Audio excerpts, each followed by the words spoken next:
Hello guys! Welcome back to my channel. This is Mario Vlog ita.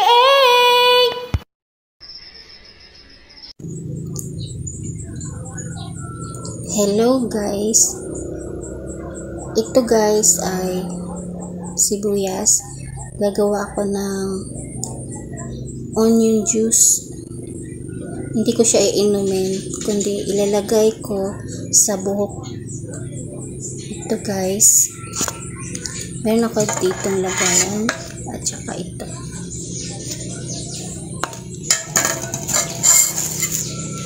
Nahugasan ko na rin naman ito guys.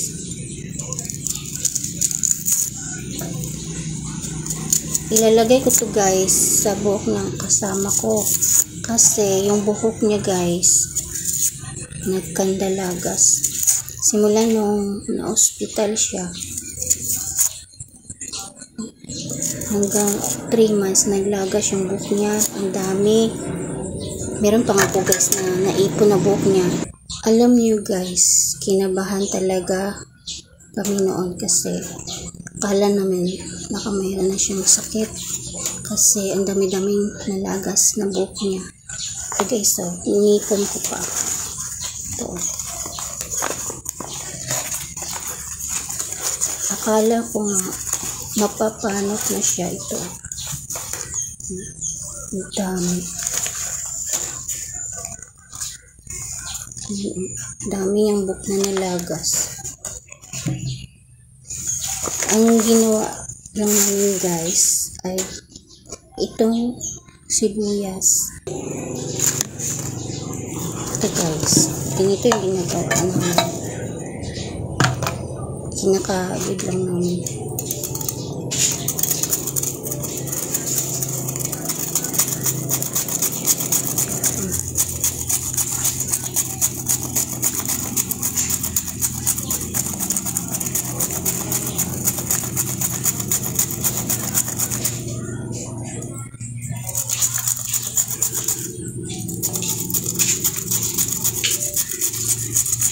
Ganun lang guys.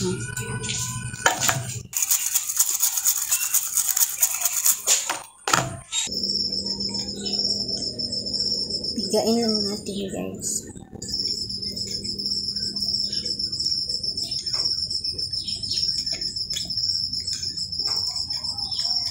Tapos isasala natin. Malakas akong maliit na salaan.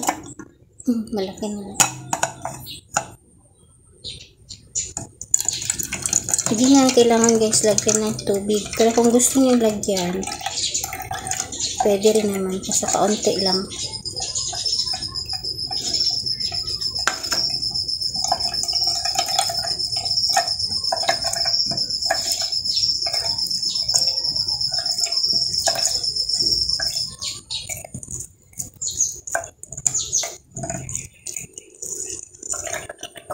Nakatas din naman kasi ito guys.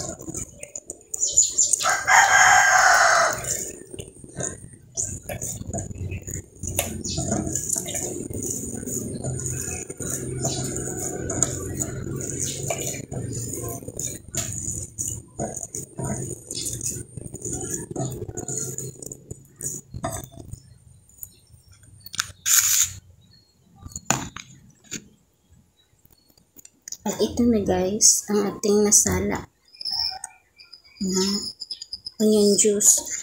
Tapos, isasalin ko siya dito. Kasi, ito gagamitin kong spray sa buhok.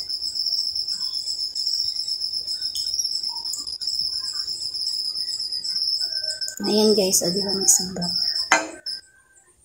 Dinamihan ko kasi ito guys. Kasi,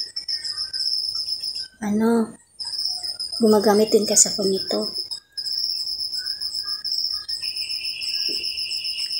Pwede rin siyang 2 times a week or once a week. Pero kung makapal naman yung buhok, pero mas pampaganda din siya guys ng buhok. So ito guys, yung onion juice.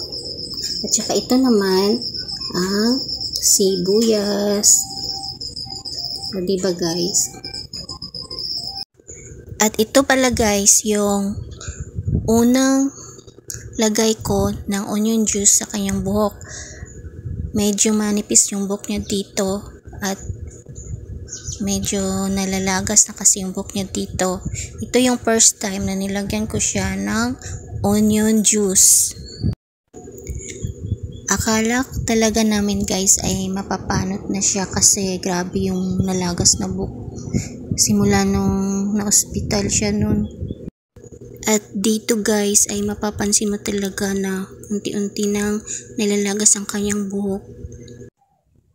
At ito naman guys ay pagkatapos ng isang buwan na paglalagay ng onion juice ay kumapal na ang kanyang buhok. At ayan na guys, di na gaya ng nakaraang buwan na ang kanyang buhok ay medyo nagkakaroon na siya ng spot na akala mo ay mapapanot na siya. At ngayon guys ay okay na ang kanyang buhok kasi hindi na gaya ng dati. Lumago na yung buhok at kumapal na siya ngayon at may bago na tubo. At ayan guys, na-share ko na sa inyo kung paano ko gawin ang onion juice at kung paano ko ito i-apply sa buhok. O paano guys? Thank you for watching. Bye bye. See you next time.